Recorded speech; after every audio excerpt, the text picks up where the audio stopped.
Yo, yo, yo, yo, yo, yo, yo, what's up, everybody? Welcome back to Clubhouse Conversations with Yamaya, where the culture speaks, the community connects, and the real stories get told. Yep, they get told right here. I'm your host, Yamaya, and tonight's episode is special because this next generation spotlight isn't about rank, it isn't about title, it's about potential, discipline, and who's next to carry the torch. Tonight, we're featuring MaRRz, straight from my hometown, Burlington County Rough Riders. A soldier, a creator, a man building his foundation in real time. No title, but a story. No position, but a purpose. And sometimes those are the people you need to hear from most. Let's welcome MaRRz to the clubhouse, y'all. Yo, Hey, yo, what up, sis? brother. Hey, what's good? What's good, everybody? What's Thank up? you for having me.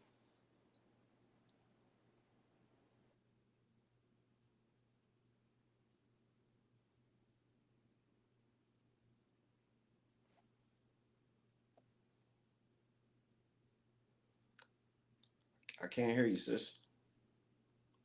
I can't hear you. Me? How about I now? can Can hear you hear you. me There we now? go. There we go. There we go. Okay. All right, perfect. Good, good.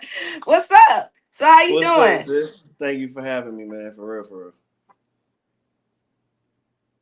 Me? How about now? Can you hear me now? Okay. All right, perfect. What's up? So how you doing? It might be a little lag, so just give me a second. It be being ghetto sometimes, so Hey, it don't is judge what it me. is. We're gonna make So it we're do what gonna it jump do. right into the questions. Before Rough Okay. Riders, before the journey that you're on right now, let's talk about you. All right. Who is Okay. MaRRz right now in this stage of your life? Give us a little introduction. What you got going Well, on? so first and foremost, I'm Mars. I'm out of the big bad Burlington, New Jersey Rough Riders. You know what I'm saying? Born and raised Camden, New Jersey. Camden representative. Now I seem to split my time between North Carolina and New Jersey. I'm a music producer. I've been doing music my whole life, man. I actually retired out of the Army band. I've been a tour musician. I've Okay. been a karaoke DJ. I've done a little bit of everything in the entertainment industry. So it's like And the where I'm real at right stories get now. told. I'm Yep, I'm they get I'm told right doing here. I'm doing my thing Okay. as far as being a music producer, being a film composer, running my own production company, What and kind of working for a record mindset label are in you Philly. building right now in Rough Riders finding your path? I know this is. Are you, first of all, first question, are you brand new to the set? I am actually. I am still in my first year. I just got my vest August 3rd. I haven't even hit a year yet. A little bit of everything in the entertainment industry. So it's like where I'm at right now. I'm actually I am still in my first year. I just got my vest August 3rd. I don't know why. Bear with me, y'all. It's cool. It's cool. Do you feel any pressure right now being the up and coming next generation of Burlington County? Because coming from, we got a little legacy we have going on in our community, especially in our area. Do you feel like there's any pressure coming into being the next generation of Burlington County?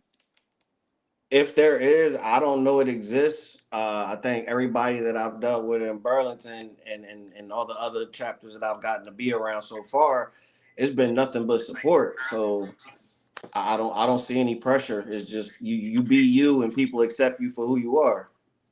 And the real stories get told.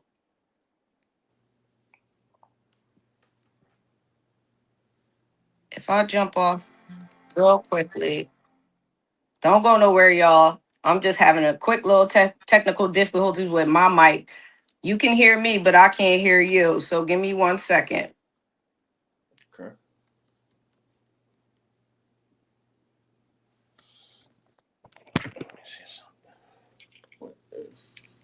Can y'all hear me? What's good, memory loss? Give me a thumbs up, bro, if you can hear me. All right, perfect. And you can hear me, right? Now, You got a lot of things going on in the works right now. You Mr. Bi-Coastal right now. So right now you Yeah, are man. currently in North Carolina. I'm in North Um, Carolina. Yeah. and tell them a little bit about your background and what it is that you actually do. Before we jump in there, while you talking about that, I'm gonna go ahead and fix this sound over here. All right, so check it out. I'm a music producer. I'm an audio engineer. I'm a film composer. I am with The real a stories record get label told. in Hmm. Philadelphia, Yep, Real they Hawk get told right Records. here. Their distributions through Universal, so I deal with a lot of their artists: MBT Millie, Ayo Glizzy, Telly Stoneman, Jay Solstice, Stony SOS, David And the real Ramsey. stories get told. I Hmm. Yep, they basically get told travel right here. around and I work with a bunch of different up and coming artists as far as music production, making beats for them, engineering the sessions, that kind of stuff. I also do film composition, so I've worked with Supreme Cinemas with Sons of Sin. It was great actually being in the room with the director and going through every scene and scoring or coming up with the music to set the scene. Y'all better plug in with bro. Y'all better plug in with bro. You know what I'm saying? There's actually a couple movies that are in post production now. One is called Rise Above the Rims. That's going to be coming out on, I believe, Netflix soon. That features Damian Willis. He played the young Michael Jordan in the Ben Affleck movie Air. So he was in that one. It's also featuring Jarrell Pyro Johnson, who was in both Black Panther 1 and 2. So it's a solid cast. It's a basketball story out of Cleveland, Ohio. Uh, I do not remember the story that it's based on, but it's based on real events during like the Black Lives Matters movement. So that's going to be a good one. That's coming out. I'll be doing the score for that. My manager actually just hit me up a couple days ago, and I just picked up a score for a short film called "Don't Turn Off the Lights." Uh, so just staying busy. That's where the bi-coastal thing comes from. So I split my time between North Carolina and New Jersey, but in between that, I still go to Atlanta. I still go to Houston. I still go to Detroit. I still go to Toledo. I I don't move know how around you a do lot, it. but I still gotta always, and I got a house in New Jersey and I got an apartment here in North Carolina because more importantly, I have kids, and so I'm still a full Wow. time dad. Like my daughter is visiting now, like she lives right down the street from my apartment. I make sure I'm close. So yeah, like she's a teenager though. She's 14, so she's in her room doing her thing, doing her hair or whatever. I think she said she putting some soft locks in or something. My son is off at college, so but it's still important to be present. No matter what I got going on, I'm still dad at the end of the day, and that trumps everything. That's dope. Yeah, so that's all. That's why I'm so bi-coastal when I'm so in and out when I can Absolutely. be in. And a lot of times I literally travel into town just for the chapter meetings and stuff like, or I try to line a bunch of stuff up around the same time so that I can kill as many birds with one stone as I can.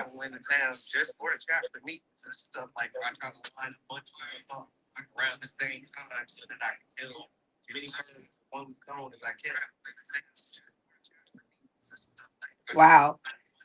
So knowing that you have so much going on, what does discipline look like in your everyday life?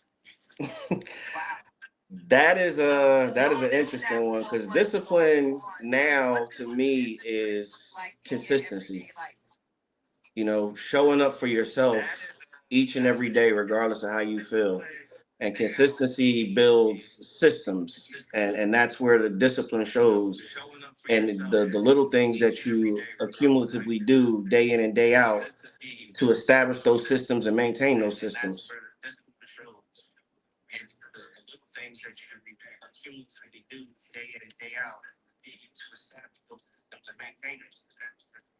So, even without a title, your creativity speaks loud. How did music become your outlet? I grew up in a very musical family. My grandmother played piano, sang in the church choir. Of course, I grew up singing in the church choir.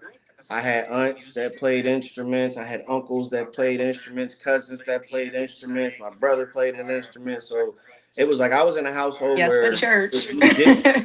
if you didn't play an instrument, you was the odd man out. But we still all did sports as well. It was one of those things. You had to play an instrument. You had to do an individual sport, and you had to do a team sport. You had to learn how to lose on your own, and you had to learn how to lose as part of a team. So, like always being around music, whether it was at choir rehearsal, whether it was band practice, and it was like because I had grew up in it, so I took to it so very easily. So by the time I started playing the trumpet in elementary school, I had seen my uncle doing it for so long and my cousin doing it for so long. I naturally knew these things. So I was like Right. way ahead in the advanced band years before I should have been. And so it was just the one thing where I always kind of shined at and I liked the attention that came with it. Like since elementary school, actually. Y'all was over there throwing a musical like boot camp over there. A little bit, yo. Y'all was the real making the band over there for real, for real. Yeah, dead ass. That's how I was with 10 when I started teaching him how to play. So, does music help you to process life and pressure since it's been such a big staple in your life? Uh, yes and no. Because now I've shifted from enjoying music for the sake of music to creating music for the sake of a paycheck. You know what I mean? So it definitely changes some things, but music is still that one constant where no matter what's going on in life, there's always that one song that can Got make you. everything just shut off. There's always that one song that you can go and reflect with that no matter what's going on, it's going to put you in a specific mood. And you know what that song is, and you know how to set the environment when you hear that song or when you want to, what you want to be doing when you hear that song because you want to feel a specific way. And that's a very powerful thing to be able to tap into with just one song. So let's switch gears a little bit. Let's start stepping into your life in Rough Riders, not as a leader Okay. yet, but as a student of the Oh, culture. yeah, What let's originally not drew say you yet. to Rough Riders? We said what bought me to Rough Riders?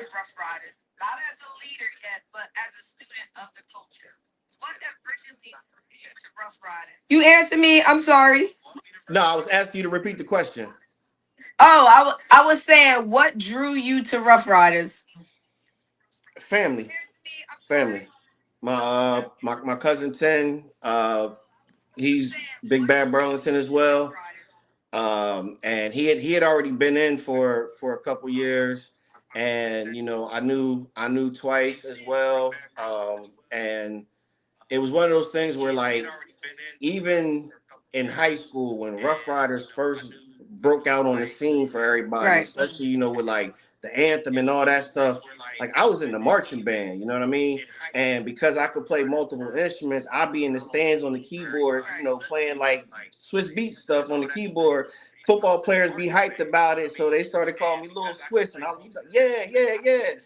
And so it was like Rough Riders was always like a prominent thing in my life I was the growing same up. way. You know what I'm saying? So it was like when the opportunity came to join, at that point, I didn't have a bike anymore. So I was like, bro, I don't know. But then it was like, nah, come on, you good. You know how to ride. You good. Come on through. And but 10 is one of them people and one of the very few people I have in my life that if he says, yo, this is a good fit for you, I don't ask no more questions. And I give my all to it. Speaking of riding, what you ride? So when I was riding, I started out on a Yamaha R6. Then I switched over to the Gixxer 750, and then the last bike I was riding was a CBR 954. Love Yamahas. Them R6s is sturdy. So, what are you learning about respect, structure, and loyalty within the organization? I think respect and loyalty and all those things are separate from popularity. And I think that you know you have to respect somebody in the manner that they you know present themselves to be respected. Like titles aside, you know what I mean? Like positions aside, at the end of the day, We all grown ass individuals. Like before any of this stuff, we are human beings first.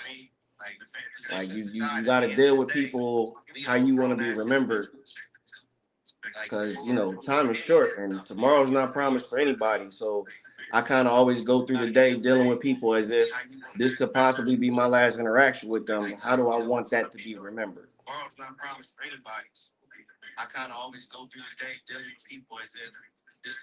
I Well, respect that. How important is this patience in this process that you think, especially learning about this culture? One of the things that I know that attracted me to Rough Riders, I'm big into music, I'm big into fashion, but I wasn't so knowledgeable on the bike set. So, how important is patience in developing that knowledge and going through your process of learning about shifting gears into this world? I think it just really comes down to the people you surround yourself with. You know, we've got some great people in the chapter that have no problems sharing information, sharing history, telling you the who's who based on how it, applies to you. You know what I'm saying? Like as soon as I ask one person, yo, I do music. Anybody y'all know down this way when I'm in North Carolina, I can link with. I get two numbers automatically. Next thing you know, I'm doing music for other people's videos for when they traveling with Rough Riders, and it all just kind of comes on how you present yourself when dealing with people.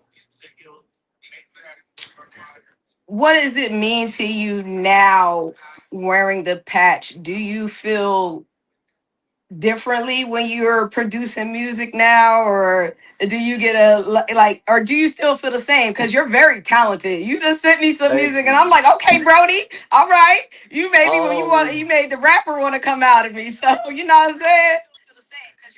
that's one that I'm actually still trying to like come to terms with and like be comfortable with. Like as far as I don't think I have too many production sessions that I like really actually have my vest on in, unless I intentionally did it, because there's still that Rough Rider standard when it comes to music and how it Right. sounds, and you know what I'm saying. Like there's still that expectation of a certain style or a certain sound, and I mean, come on, Swiss Beats is Swiss Beats. Like let's not act like he didn't develop a whole sound that is known for Rough Rider. So there's always that questionable, like, all right, is this going to get compared to that, and if so, is it going to hold up to the standards now that you wear this R? So that's one of those ones where I'm like still trying to get comfortable with, like, I'm my own type of producer, but my shit is still good. Right. Word. So, what has the brotherhood, sisterhood been like for you so far? And have you found mentorship and guidance towards the music scene more now on Rough Riders? I know you holding it down independently, or have you yet to make those connections too? I've slowly started to develop some connections, and they're very very solid connections. Because they just genuinely check in. They genuinely give feedback on the stuff that I'm putting out, like without me having to be like, yo, what you think of this, bro? Or nothing. They just hit me up like, yo, I seen that you getting better. Like, yo, remember to keep this in mind. Keep this in mind. Like, or yo, this one is tight. Maybe I can get this sample cleared for you. Like, there are people that are definitely showing themselves and showing up and without having to be asked. So I definitely feel like there's a lot of guidance, within the organization, because I have yet to get directed to somebody that Word. I've had a negative experience with. Every person that somebody from our chapter has put me in touch with, it has been nothing but a wonderful experience. So it's like that web keeps connecting me to solid individuals.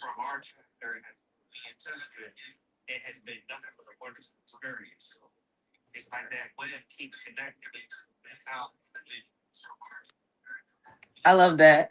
What kind of energy are you looking to bring into the chapter as someone building their name and building their brand?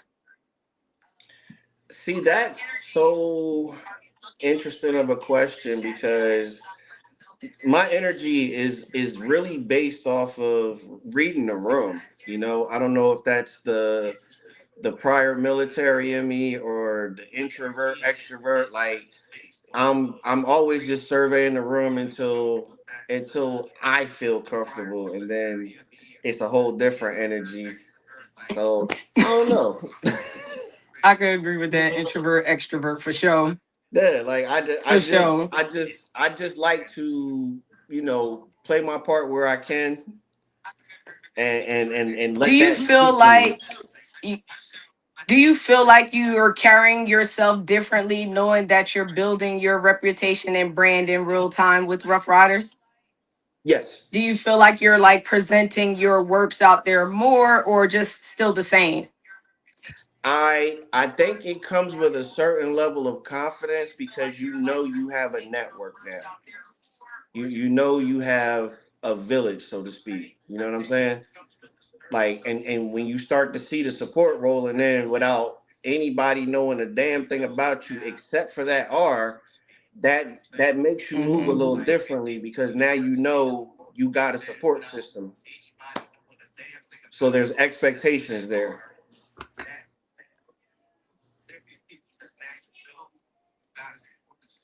Yep.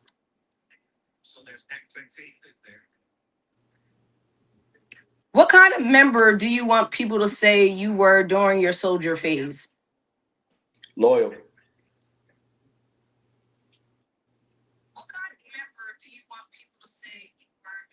You heard me?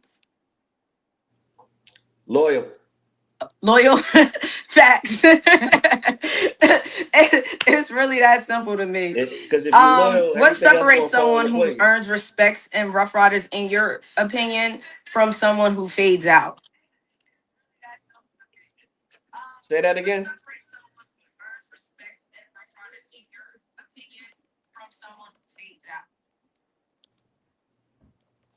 Run that one back. I didn't hear the first part. Okay. I said, what do you think, in your opinion, would separate someone who earns respect in Rough Riders from someone who's just fading out or just here today, going tomorrow? Because a lot of people go through that prospecting period. Let me elaborate. A lot of people go through that prospecting period, get a vest on. They say, yeah, I'm going to do this, I'm going to do that. And then we don't see them no more. Or we don't hear from them no more. Or they just poof and gone. You know, at the college I went to, Fayetteville State University, our motto in Latin is res non verba, and that means deeds, not words. And I think that's the best way to answer that is a person's actions is going to show you a lot more than what their words will ever say. So the ones that's going to earn the respect is going to be because their actions are going to earn them that respect. The ones that's going to fade out 9 times out of 10, they was the ones that was all talk anyway.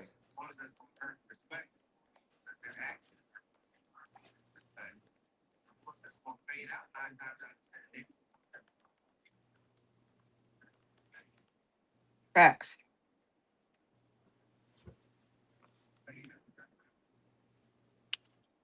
Sorry about that. So, what has been your favorite moment so far in your Rough Riders journey? Like a moment you felt like, hell yeah, this is what I'm doing. Damn. I think it was my first Annie that I went to after I got my vest. Cause it was all still like it was still fresh, and it was like I think we had got our vests probably maybe like a week or two prior. It was fresh, like like we because we went from the barbecue from our barbecue, which is when we got vested, which was the beginning of August, and then I think like a week and a half later was Philly's Annie, and Philly's was a good one, and so that was like the just nobody cared that I was a prospect 2 weeks ago. Like the vest was Yeah, that's all that like definitely. it was and it was just like walking from the venue to the gas station to go to the ATM. You just see people just honking their horn at you like, "Yo, Rough Riders!" I was like, "Yeah, Yup. that's me. What's up? Word. We outside." I'm here, motherfuckers. I made Right? You know what I'm saying? it. Okay. Can you think of a moment where your discipline during your prospecting period where you feel like your discipline was really tested, whether you had where and you had to choose whether to level up or fall back? Or was there ever a moment? Um, I can't think of a moment where like my discipline was tested. Only because like when it came to the information stuff as a prospect, everybody tell you they call me Johnny Five for a reason. I'm like a computer. Like I had the prayer to model down within like 2 days. And so it was like the information aspect always came easy to me because I've done other processes like this before. You know what I'm saying? Like I've done the Masonic thing, I've done the college pledging thing. So I already know how to retain this information very fast. And I've taught in those positions. So I Right. know how to instruct the information. So I don't think there was a time where my discipline got tested. I think it was a time where my patience might have got tested, which could have affected my discipline. But like that was because other people wasn't moving at my speed and I was getting frustrated. Okay. During that period, what's a moment that nobody saw but meant everything to you personally?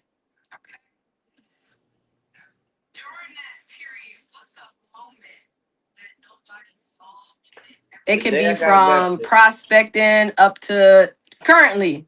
the day I got vested, because what everybody saw but didn't really realize was my vest got handed to me by my cousin, my day one. My rider died for almost 40 years, and I got vested with my other cousin, and it's been the three of us our whole life. So just to have that family moment with the three of us with the vest on, like, yeah, that was the one. Because me and my cousin, we was on the line together. So that was like a super sentimental Yeah, experience. Yo, yeah. that's dope. Like I love moments like that because I feel like those are the moments that kind of shape your journey in Rough Riders. Like I hold them close. So now switching gears, you recently just dropped a journal. I So did, I let's talk did, I about that for did. a second. So not only is my bro good in the music industry, hold on now, he out here writing journals and stuff. So you recently, if I'm not mistaken, it's a 90-day journal. It is a 90-day journaling system, yes. So we are focusing on awareness, output, mastery. Let me hold this up, as this is the physical copy. Life on Mars, 90-day journaling system, available on Amazon. This one is very near and dear to me because it was something that I did not set out to do for anybody other than myself. But then when I seen what I had as the final results, I was like, this could work for a lot of people because I understand the creative mindset where your brain feels like you got a million tabs open and you don't know what's what, but you know it's there somewhere.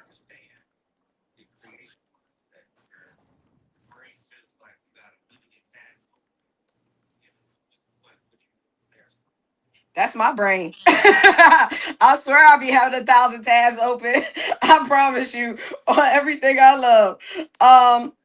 So I know you touched base on a little bit of what inspired you to write the journal, but were you set out to initially just build it for yourself, or was it supposed to come into fruition as a tool for other people?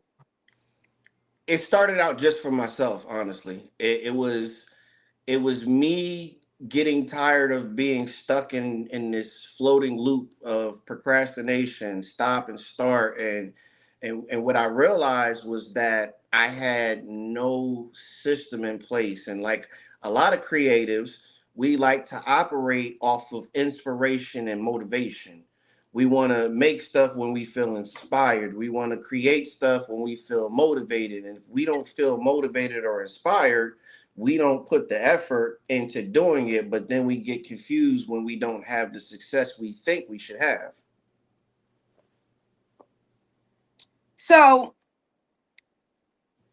what kind of discipline does it take to commit to 30 days of growth? And it's personal. You know, you have to want it for yourself. You can't want it for anybody else. Nobody can want it for My you. brain. Something has to click in you and say, all right, I'm tired of trying this or tired of trying X, Y, and Z. Let me give this a try and let me commit to it fully. Because at this point, you have nothing else to So, lose. I'm sorry, in your opinion, what would someone gain from using your journal right now? Well, with mine being a 90-day system, we're going to look into one, shedding that initial shell of who you used to be and stepping into who you want to be. A lot of what's in this journal system comes from some of the Stoic teachings, like from Marcus Aurelius.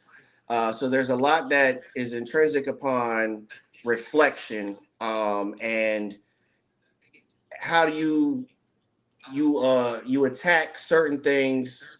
Like for example, if I wake up and I start my day addressing what could possibly go wrong and how I will respond as the creator or the X, Y, and Z that I want myself to be in my, like, moving in my purpose, right?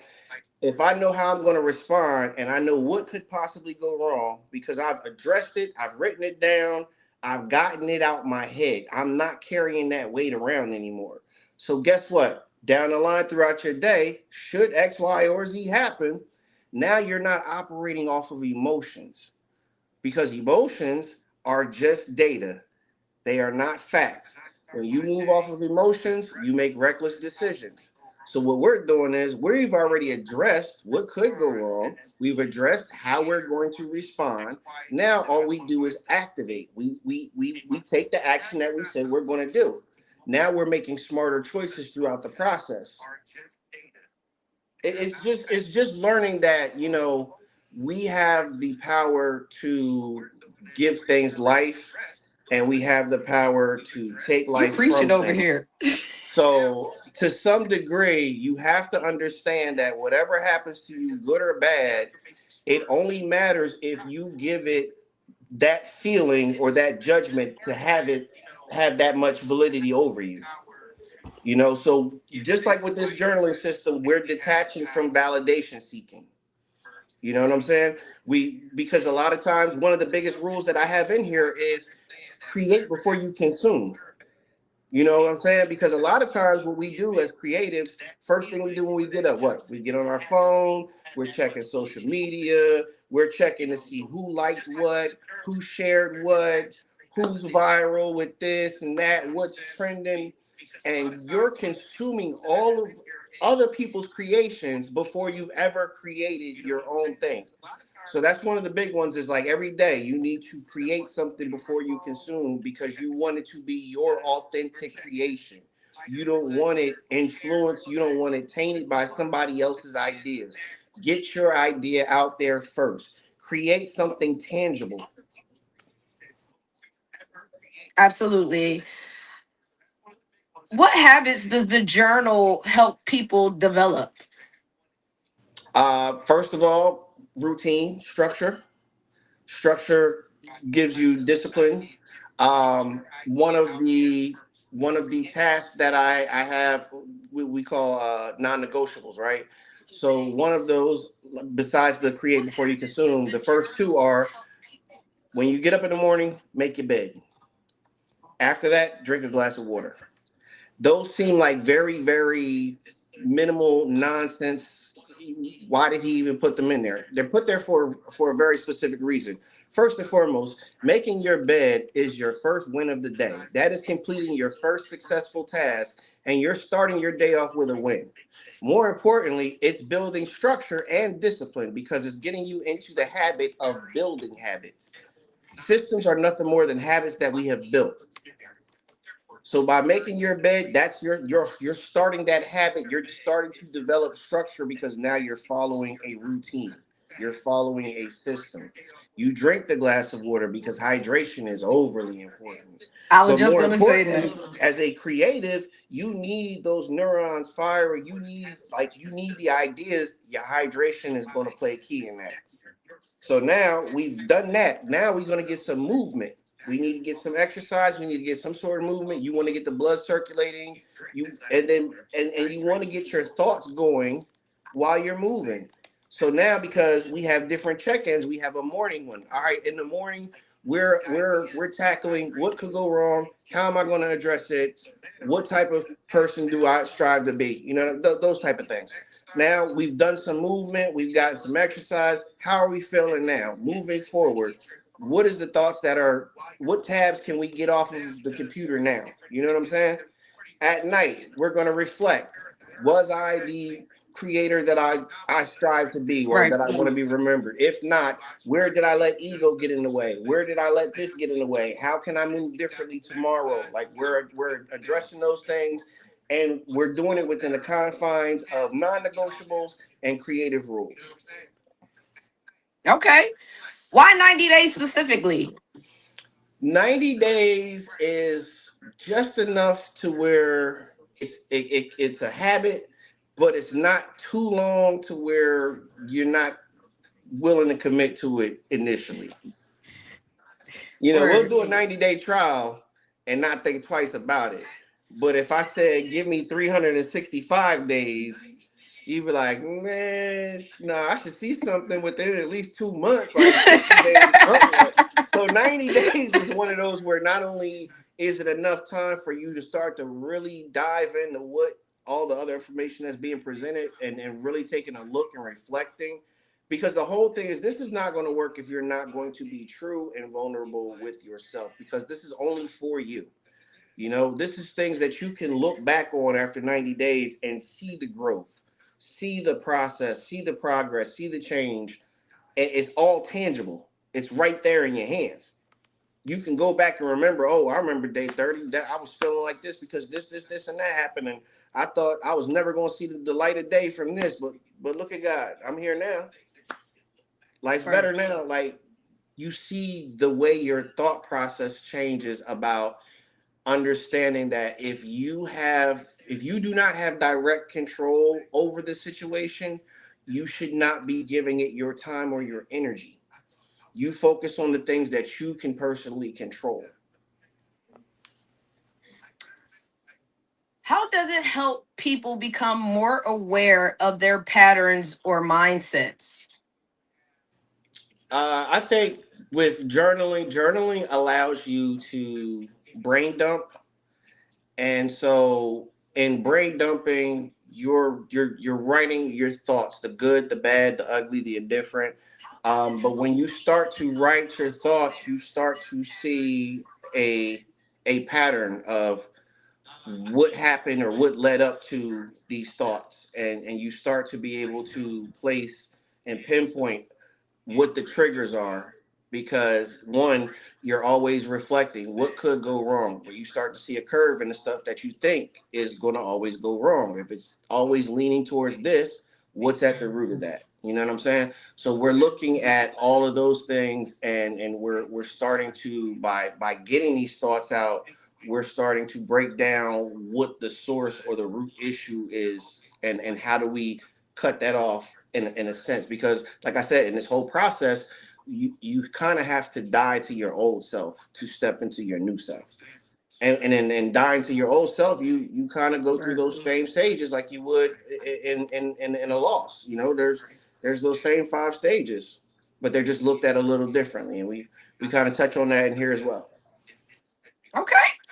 Did anything surprise you about yourself while creating or using the journal personally?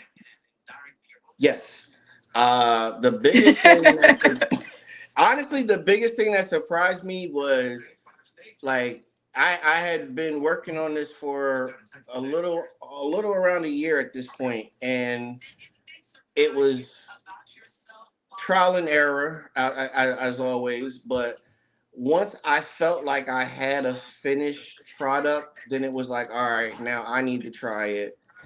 And I looked at it and it intimidated me, and that's when I knew I had something, because it was like for the first time I was almost scared of what I would have to commit myself to follow through with this, because then it was like there's no turning off the valve. Once you now you've lit the fuse and it's nothing but go. Like now I can't procrastinate, I can't be lazy, I can't have those days where I just want to be on the couch, because now this is real, this is happening. So it was like Right. that was probably the scariest moment. Like it was just stepping into it. I understand that completely. um, did it ever force you to face something you weren't ready for, or did it bring it to the forefront while creating the journal? Yes, yes, yes. It really made me look at the skills that or the skill areas that I need to work on more, and one of those being networking. I am such a introvert at times that I forget how important, especially in the entertainment industry, networking is. Like I'm one of those people where I stay to myself, and that had a tendency to be bad for me because I wasn't collaborating either. It was either just me or nothing. So I was cutting myself out and missing out on a lot of opportunities, but as well as a lot of Right. knowledge and learning. And once I got past that, oh, the floodgates open. That's when I started learning new equipment, and I had guys that were like Yoda for me. They're just like, yeah, bro, let me get you loaded up with some Right. sounds, and I got this for you. And I'm like, for me, just okay. But it was like it really made me see that like I had to get out of that shell, and almost there had to be a split between MaRRz the individual and MaRRz the brand and the identity. Like I have to get myself into a mentality of like, all right, you're not going out as you. It's not you out right now. The music producer, you, he's working. This is work. Go work. Like I have to kind of put it in a, while not trying to be worky when I'm networking with people, but just remind myself you can't detach just because your social battery is drained because you're an introvert. You have to power through because now you're a brand, you're an identity. You have to present as that. Fact. Okay. So if someone uses your journal for the full 90 days, what changes can they expect I think they're if they going, committed to working on themselves? and that's always one where there's going to be clarity, there's going to be discipline, there's going to be output. If you're following this, I think you're going to see that you're going to have 10 times more improvement in the areas that you're striving for, whatever that creative aspect may be it music, be it writing, be it dance, art, even for the entrepreneurs, anybody that's trying to build something. If you commit to the 90 days, one, you're committing to yourself. And I don't think that anytime that you commit to improving yourself, there's any type of loss. But more importantly, you're going to start to develop systems that are going to help you focus more on output as opposed to perfection. That's where you're learning that in reality, the work is the reward. Not the accolades. It's the work that's going to get you there, and it's the consistency of putting out the work, because a lot of times we want the work to be perfect, and you don't need perfect to master. You need consistent. You need a bunch of work, because as you're putting out this work, you're progressing, you're getting the Absolutely. reps in. You know what I'm saying? There's one school of thought that says it takes 10,000 hours to be a master of any craft. There is another version of it that says not 10,000 hours, but 10,000 iterations, 10,000 times doing the same thing or doing something towards the end goal of what we want to say, what your purpose is. If you do something 10,000 times working towards your purpose, you will gain mastery in it. If you put 10,000 hours towards your craft, Absolutely. you will gain mastery in it. Again, you still have to put in the work. And this is just sharpening your mind to a way of looking at approaching putting in the work and showing up every day, not just for the end results, but for yourself, and detaching from the Absolutely. emotions that come with it, because we get caught up in these emotions, especially in entertainment, where we're, oh, this would have been so much better, or this song would have gotten so much more play if such and such wasn't hating, or if this person wasn't gatekeeping. Now you've put too much emotion into Taking that. accountability for yourself. Where did you falter in this? What could you have done differently? Like, these are the things that we're gonna dig into, and then you're going to reshape the way you move forward now that you have that information.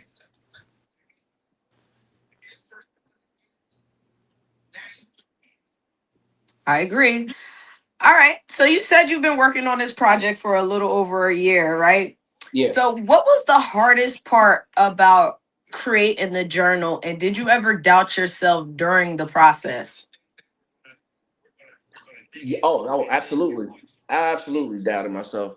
I think the hardest part was probably understanding the theory aspect behind it, because a lot of it, like I said, pulls from some principles of Stoicism. So there was a lot of reading into Stoicism, Marcus Aurelius, reflections, some of the later Roman Stoics, as opposed to the early Greek Stoics. Uh, but more importantly, I think the most hardest part was probably the actual creation. Like, the journal itself took me probably about a month to make, but then editing it and getting it like to pass the standards and all that, that took another month, and I couldn't even get it. I was going to like just say the hell with it and just not even put it out there. I was just like, all right, I just got something nice for myself. I'll get them to print one copy for me. I couldn't even get them to print it because like the margins were not. I Or spent like a couple hundred on an editor just to get it across the finish line, because I was really going to give up. so how did you push through and actually finished it during the tough times? I paid somebody else to do it for me. Fair enough. Look. Hey, fair enough. I tried several times. In your I tried opinion, so many is this times, and it journal just didn't just the work. beginning of something big? Eh, I feel you. I feel that. It's either I'm going to pay for this or it's not going to In your happen. opinion, is this journal the beginning of something bigger? That's actually something that me and my manager were discussing. When he got his copy, he was talking about possibly. Well, we're going to see how the journal does first, but I will say I'm on the road to 500 sales. And if I can get the 500 sales, then I'm looking at creating a community on the school app. And we'll have a community course that dives into a lot of this a lot more deeper, and then creating a community where other creators can not just network, but kind of debate their philosophy of stuff in the industry, and how it pertains to looking at things from this concept, and not placing value so much in the likes and the shares, and more so appreciating the reward in the work. But yeah, So I've that kind of definitely been trend. looking at a school community with some more deeper, longer, almost kind of TED Talk motivational-ish videos and weekly chat sessions, some stuff like that. But that's only if we can get it to 500 of the journal's copy sales. That way I know it actually be worth doing the whole community thing. But that is something that is being thought about and is being strategized as we speak. That's right up my alley. You know that. I'm like, Facts. when you ready to teach a school, just go ahead and plug your sister. You gonna be the first So call I that kind of make. led me up to my second half of that question. Do you see yourself creating more tools such as this for growth and structure and expansion? I'm looking into it. I really actually liked what I went through as far as creating this process. I would love to expand on this aspect. So anything's possible. I know I definitely want to try to get like a planner coming out soon digitally. I'm also looking at doing a ebook of the journal as well for my people on the go with those iPads and everything like that. But those are definitely in the works right now. The planner, the ebook. Beyond that, I don't That's dope. know. We're gonna see. Like I said, if we can get the 500 sales, we're gonna do the community on school, and we'll see where we go from there. Like just kind of create a whole movement. Okay. So what's so interesting to me is Rough Riders is a process. Like you don't just walk in and become something, you earn it over time. And I feel like your 90-day journal kind of feels like the same thing, just on a more personal level. Like Rough Riders builds the man that people see, but the journal builds the man behind the scenes. You think that's accurate? If Yeah, I could equate the two together? I like that one. That I can rock with that definitely. And it's not just like, especially with Rough Riders, I had to learn, and it got told to me directly, like, bro, you can know all the information all you want, but if we don't know your face, if we don't know your character, it's still not gonna get you in here. So like I still had to show up. I still had to, put in the work besides just learning the information. I still had to make sure my other brothers online with me knew their information. I still had to make sure I was there for them roadside cleanups. I'm there for Absolutely. the Easter stuff, and I still had to do this. I still had to be a soldier. You know what I'm saying? And that's where like I developed my relationships with people, and like I started getting to know people. It was like the more I started showing up, especially with the community events, like the breast cancer walk and stuff like that, getting to like really in a environment, get to know people personally outside of the club as just like human beings. And so like with the journal, it's the same thing. You're going through a process of learning about Absolutely. yourself, and if you show up and you do the work and you really like commit to it, you're going to change your way of not just thinking but your way of moving, and that's going to give you more output because you're operating off of discipline instead of emotion.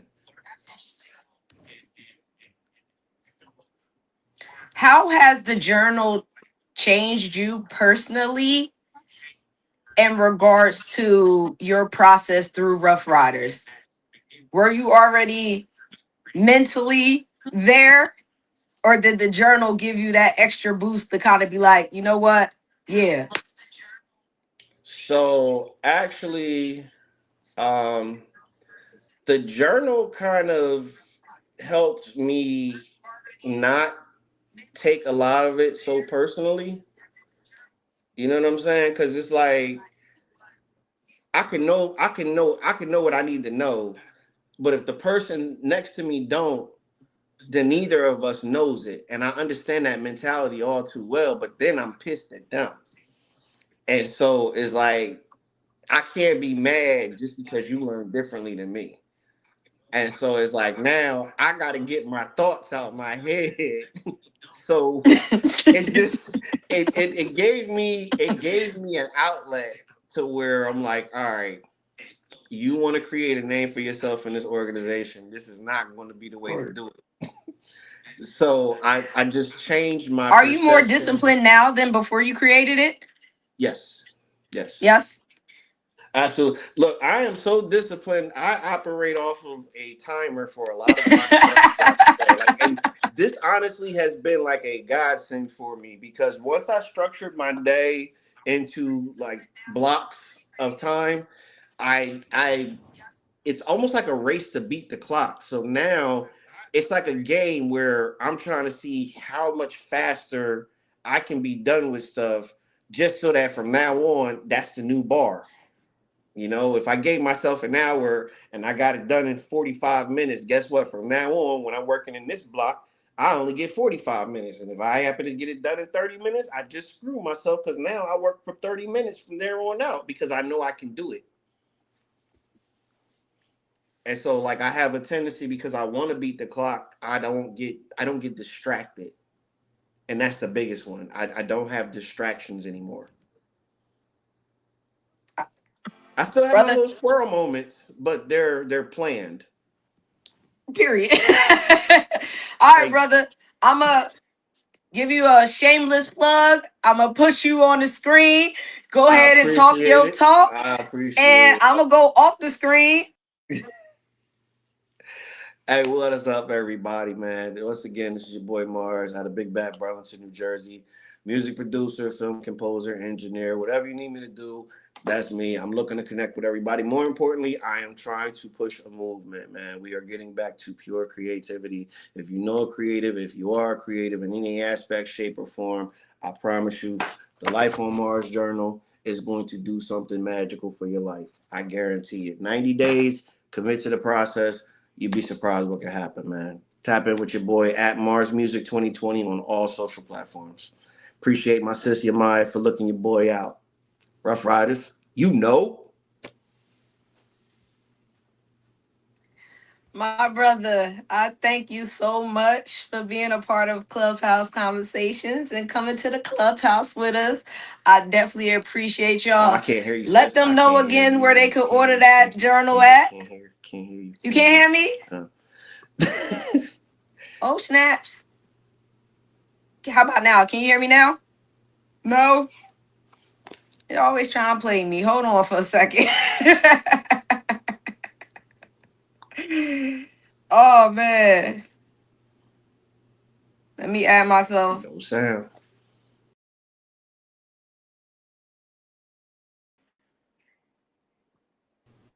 Can you hear me now?